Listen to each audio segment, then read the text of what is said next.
students, how are you? I hope you all are good. Today we learn about figures and fractions. In this chapter we learn about geometrical figures and fractions. First is geometrical figures.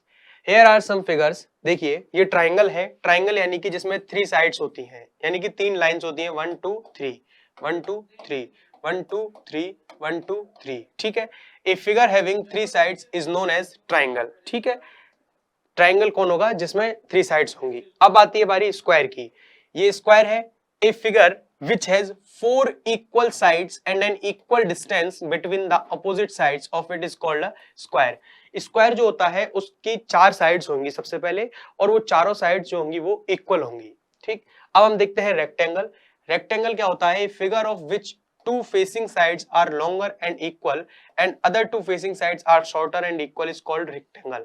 यानी कि जो opposite sides होंगी rectangle में totally 4 sides होंगी और आमने सामने opposite sides जो है वो इक्वल होंगी. ठीक है.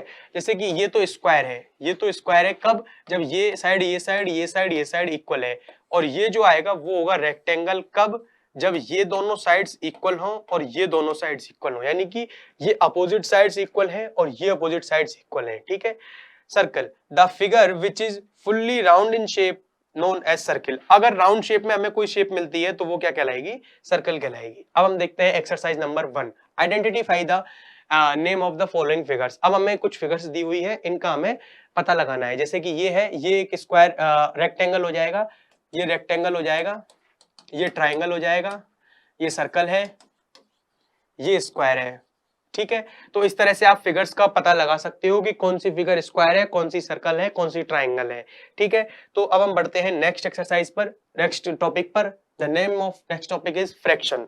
फ्रैक्शन यानी कि होता है भिन्न. भिन्न यानी बंटवारा, यानी कि बांटना अलग अलग तरीके से. देखिए, टेक एन एप्पल. एक एप्पल लीजिए, cut it into 2 equal part. उसको बीच में से 2 इक्वल पार्ट में काट दीजिए.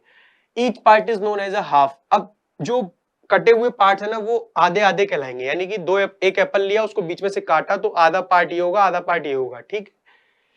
इट इज रिप्रेजेंटेड बाई 1/2 और 1/2. इस तरह से रिप्रेजेंट कर सकते हैं. This is a fraction. तो ये क्या कहलाएगा? फ्रैक्शन कहलाएगा. अब आप कोई भी जैसे ये एक गुआवा है, अमरूद है, इसको लिया, इसको आपने 4 इक्वल पार्ट्स में कंप्लीट कट किया. इसको आपने 4 पार्ट्स में कंप्लीट किया. तो एक था, उसमें से कितने पार्ट बना लिए? 4 बना लिए. तो इसको लिख सकते हैं हम ईच पार्ट्स. ये क्या है? 1/4. ये क्या है? 1/4. ये है 1/4. ये है 1/4. यानी कि ये 1/4, ये 1/4, ये 1/4 और ये भी 1/4.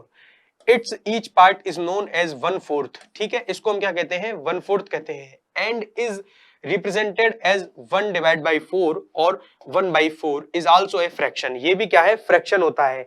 अब आप देखिए क्या होगा कि 4 हमने पार्ट में किया था, 4 पार्ट में करा, तो इन चारों को अगर मैं काउंट करूंगा तो मेरा आंसर आना चाहिए 1.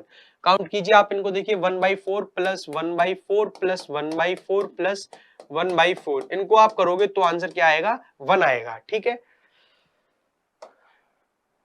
When 2 parts out of the 4 part of the guava are joined together, a half guava is formed. So we can say that 1/4 plus 1/4 is equal to 1/2. अगर आप 4 पार्ट्स जो गुआवा के हैं उसमें से 2 पार्ट्स लेके आप बना देते हैं तो वो आधा गुआवा तैयार हो जाएगा, यानी कि हाफ पार्ट्स तैयार हो जाएगा.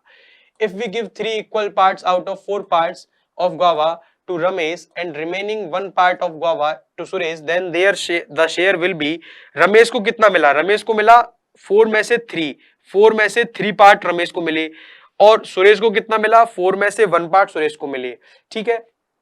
तो ये इसका एक तरह से फ्रैक्शन की डेफिनेशन है, फ्रैक्शन का मीन्स है. ये आप देखिए.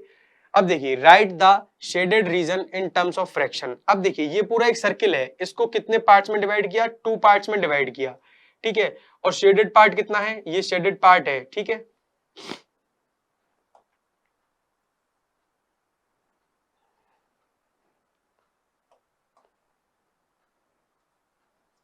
थ्री बाई 4, सॉरी, ये 4 पार्ट में डिवाइड किया है शेडेड पार्ट.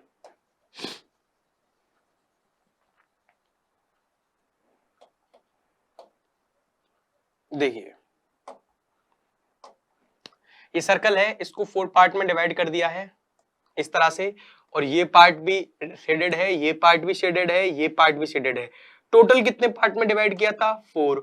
शेडेड पार्ट कितने हैं 1 2 3, तो कितना आ जाएगा 3/4। अब देखिए ये है एक रेक्टेंगल, इसको कितने पार्ट में डिवाइड किया था 1 2, ठीक है। अब हमसे शेडेड पार्ट पूछा है, देखिए ये फ्रैक्शन कर लीजिए इसको 1 2 3 4, ठीक है। ये 4 पार्ट में डिवाइड किया था, 4 पार्ट में डिवाइड किया था और शेडेड पार्ट कितना है 1। अब ये ट्राइंगल है, ट्राइंगल को 2 पार्ट में डिवाइड किया था और शेडेड पार्ट कितना है 1। तो इस तरह से आप इसको फ्रैक्शन की टर्म्स में भी लिख सकते हैं। अब बढ़ते हैं हम आगे। अच्छा, ये होती है कंप्लीट हमारी एक्सरसाइज फ्रैक्शंस की, और जिसमें हमने सीखा था फ्रैक्शन किस तरह से होते हैं। अब हम बढ़ेंगे आगे के चैप्टर में, और तब तक के लिए थैंक यू सो मच।